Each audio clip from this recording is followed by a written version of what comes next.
What's going on, guys? Bart here with Tully Television. I want to thank all of you for stopping by, liking, commenting, sharing, all that beautiful YouTube stuff. I hope that today is the day that we earn your subscription here at the channel where we review comic books, TV shows, movies, and other forms of entertainment. Today we're going to be getting into a comic book that I found interesting. And it's a good jumping on point for any fans of this character. In my opinion, it's always good to try to start somewhere, but especially at a number one, the spine-tingling Spider-Man. This was written by Saladin Hamid. Artist is Juan Ferreira, and the cover is by Rod Reese. Now, I think that this is going to be a regular running series for the time being. So I decided to pick this up. It's an interesting read. I'm going to kind of run through the synopsis real quick with you before I go into some of the art. We kick off, well, I mean, I could do both, I guess. We start off with Spider-Side and Spider-Man fighting on the rooftops, and the narration tells us that they've been fighting for hours along the rooftops. I thought that the coloring and everything was pretty decent here. Good example of some rooftop fighting, but eventually Peter, Spider-Man, overtakes Spider-Side and is taken away. Now, Spider-Side is a clone of Peter Parker, just really jacked. In my limited knowledge of Spider-Man, because I don't, especially with the clone stuff, I don't think that Spider-Side ever was really like a major threat, like on the level of Green Goblin or Dr. Octopus or something like that, Venom or Carnage. I do remember hearing about this character, but I don't think he's on the major level of like A or B list. Maybe he's a B list villain. I don't know. But after his fight here with Spider-Side, Peter decides to go home and rest because as he's going home to rest, he's realizing that his life is very blessed. He has a great home. He's married. He's got MJ. He's got Aunt May. He's just living the best life that he can, and takes a little nap after doing his thing. Always remember, don't be see you next Tuesday, cake. But as he falls asleep, he wakes up to a bunch of cops at his door, and the landlord of this apartment saying that he's trespassing there, The landlord doesn't know who he is or anything like that. And Peter decides to leave without causing too much of an issue because, he figures that whatever's going on can be figured out down the road.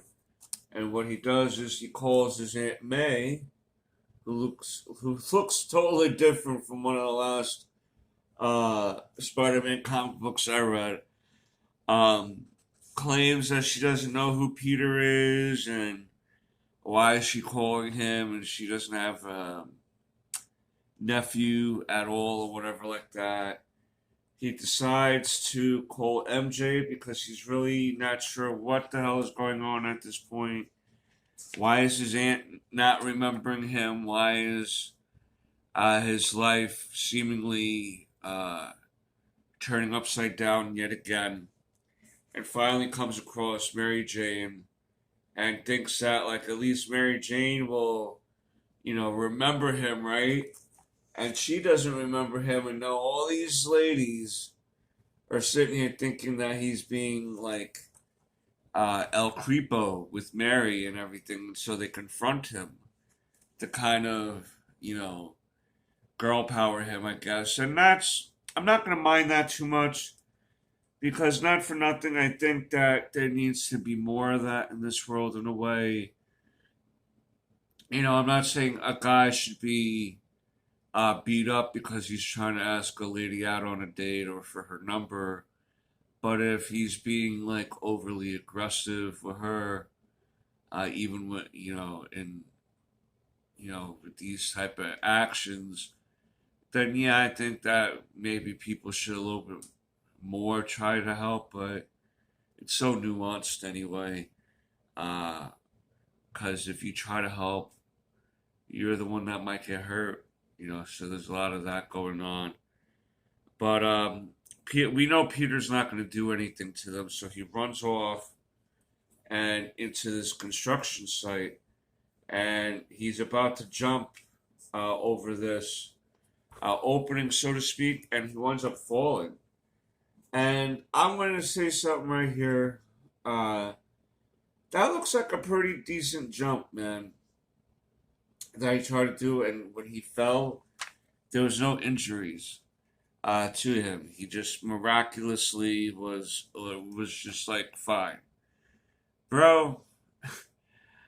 I would know then and there that I still have my powers, but something's blocking the rest of them because there's no way that you can shake that fall off, bro, at a construction site. I don't know. That's my opinion. Then he tries to call the Avengers. He cannot access their line with his phone, and then he gets a text about if he wants his life back. So obviously he's going to want his life back. And then he gets told to go to this train station at midnight and that he'll get the answers he's looking for. That's looking like Grand Central Station. And not for nothing, when I first came across this reminded me of an old comic book of Nightcrawlers that dealt with some ghost train workers down below, and I wonder if this is the same ghost or not. Because at the end of that issue, he was able to have the ghost, be free. So, unless I'm misremembering that ending, and this is the same conductor ghost that was all the way up in the Nightcrawler episode that we did many, many moons ago at this point. But basically, Peter has to run from this ghost conductor or this, whoever this is, and is really trying his hardest to try to, get away from this guy. He goes into this dining cart, right? Where it's also very spooky. Oh, it's just spooky, and it's two people as warthogs eating uh eating people and organs and stuff. Now, Peter, so obviously this is starting off as a very horror based story near the end. No one remembers who you are. You're not being able to do things that you know you can do, and it can cause a fright. And here I thought that they caught uh, the fright of Peter very well. Kind of just sums up like what the what the f, right? And then this guy shows up again. They did pretty well with this, man. This guy looks pretty scary. You know what I mean?